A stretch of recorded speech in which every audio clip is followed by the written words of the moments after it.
Okay,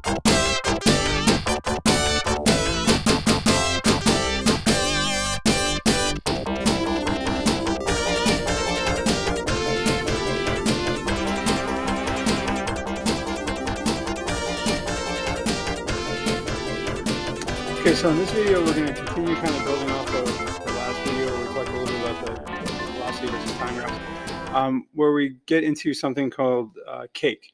Cake means constant acceleration kinematics equations. Okay, so again, in physics 1, we assume that our acceleration will always be constant, which means it doesn't change with respect to time. Or we don't, at this point in time, we don't care about how the object is accelerating, right? We just know that it is.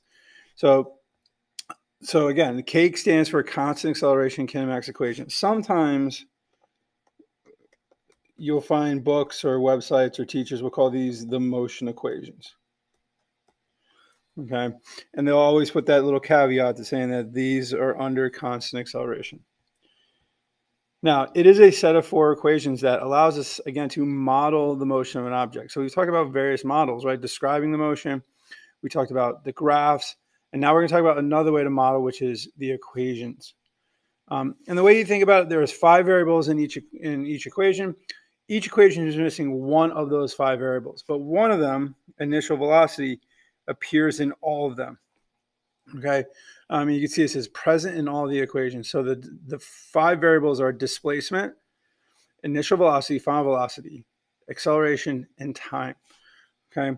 Now, sometimes displacement, remember, it's x minus xo. Sometimes they don't give you the xo, but we just say that xo equals 0. Okay. And so then we just, go forth with saying that x equals this equation, or it could be split up. All right. You'll see in one of the equations, it does get split up where it's kind of like a hidden displacement, but they're both present. The initial and final positions are both present. And there's only one equation that is missing time. And so you just have to be careful that if you're not asked to solve for time, that's probably the one that you're going to be using.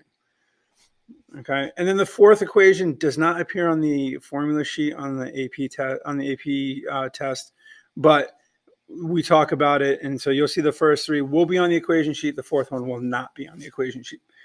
Okay. So the first one is x equals x0 plus VOT plus 1/2 AT squared. Okay, so if we go through that and look at what is missing, the final velocity is the missing variable, or V. Okay, and then the next equation, and so this is the equation of motion. We talked about it before. The difference between this equation of motion and the one that we talked about before is the acceleration piece, the 1/2 AT squared. But this is still the equation of motion. It is the equation of a position versus time graph. And then we have velocity, right? Final velocity equals initial velocity plus AT. This is the equation of a velocity time graph. And the missing factor here is our displacement. And sometimes knowing what the missing variable is more helpful than knowing what the known variables are. Because if you can identify the missing piece, that leads you right to the equation. Now, the 3rd equation, V squared equals VO squared plus 2A delta X. Okay, I like to call this is the equation that time forgot because the missing factor here is time. And then finally, the last one is delta X equals 1/2 V plus V0 T. Okay, and then here the missing factor is acceleration. So you can just really see, in fact, this 1/2 V plus V0 is average velocity, V bar. This is the one that is missing from the equation sheet. Okay, it's not necessarily missing because it's not necessarily one of the most important equations. Okay, because in most of the questions you can find this one by using some of the other ones. All right, now let's look at a couple of examples. First thing, we have an eagle flying with an initial velocity of 5 meters per second, has a constant acceleration of 1.3 meters per second squared. What is the velocity of the eagle at t equals 2.0 seconds? So if we kind of write down what we have our initial velocity of 5 meters per second, right? That's right here. it tells us that we have a constant acceleration of 1.3 meters per second squared, and then we have a time of 2.0 seconds. And we're asked to find what is the velocity after that 2.0 seconds. So if we look at what we've written everything down, right, what's the one thing that we're missing? Delta x, right? So the displacement. So this is missing. So which of the equations missed this one, or the delta x? Is v equals v0 plus at. Okay, and we're not going to do any kind of solving because we're looking for its final velocity. So now we're just plugging the numbers. 5 plus 1.3 times 2.0.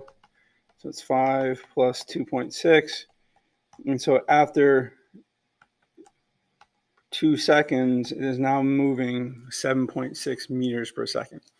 The way you can think about acceleration is how much does it gain or lose in speed, right, for a set amount of time. So if you think about it, it's accelerating 1.3 meters per second squared. So after 2 seconds, it has gained 2.6 meters per second. And that's what this is right here. And we know it's a gain because it's a plus sign, okay, or our acceleration was positive. Next one, a drag ray starts from rest and accelerates at 7.40 meters per second squared. How far will it travel in 1 second, 2 seconds, and 3 seconds? So this is asking how far. So we're going to look for a delta x. And so if we write down what we know its initial velocity is 0. That's that keyword of rest. It gives us the acceleration, 7.40 meters per second squared. And then it gives us a bunch of times of 1 second, 2 seconds, 3 seconds. And it's asking us for how far will it travel. In fact, it's really just going to ask us for not necessarily a delta x, but it's going to ask us for just simply x, right, in those 3 scenarios. And so what's the one missing piece? Final velocity is missing, okay? And so what's the equation with final velocity missing?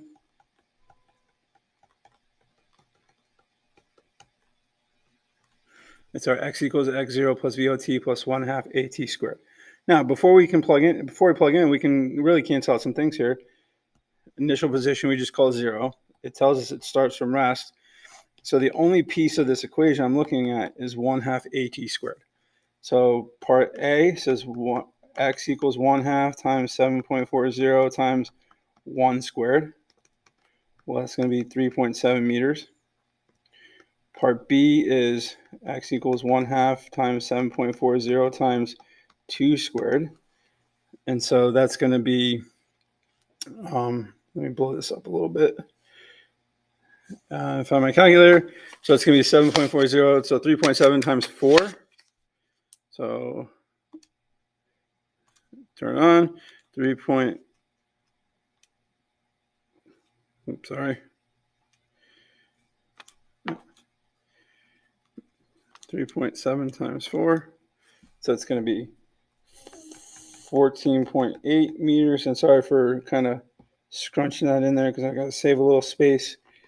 In part C, we're going to do 1/2 times 7.40 times 3 squared. So 3.7 times 9. So it's going to tell us at 33.3 meters. Okay. And so circle. All right. So that is our distance after all of that time.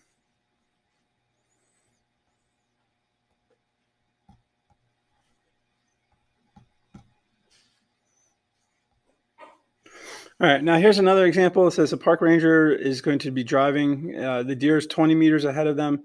The ranger is driving 11.4 meters per second.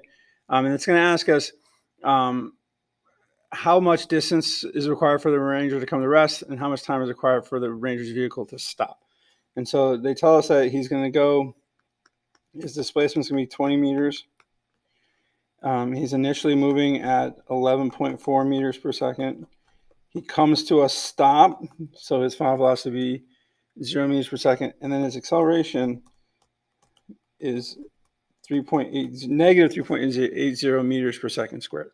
So the first part question is how much distance does it require? Now, this doesn't necessarily mean that he's going to travel that full 20, but we're just trying to, ultimately the question is, does the park ranger hit the deer?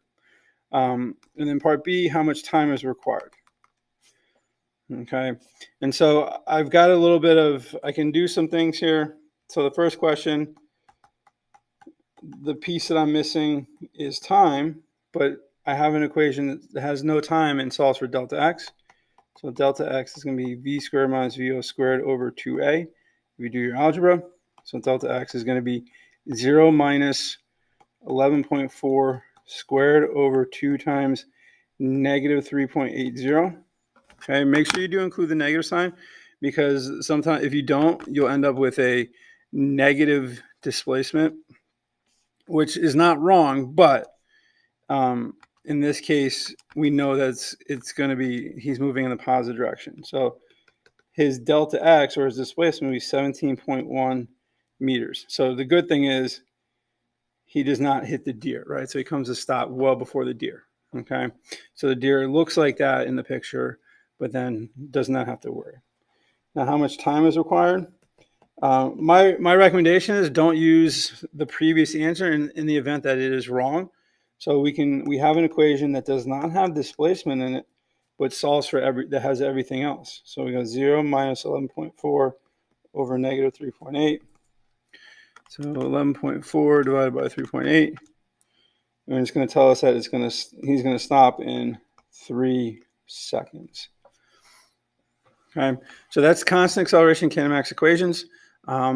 And next thing we'll do is we'll pick up with some of the other topics, such as free fall, as well as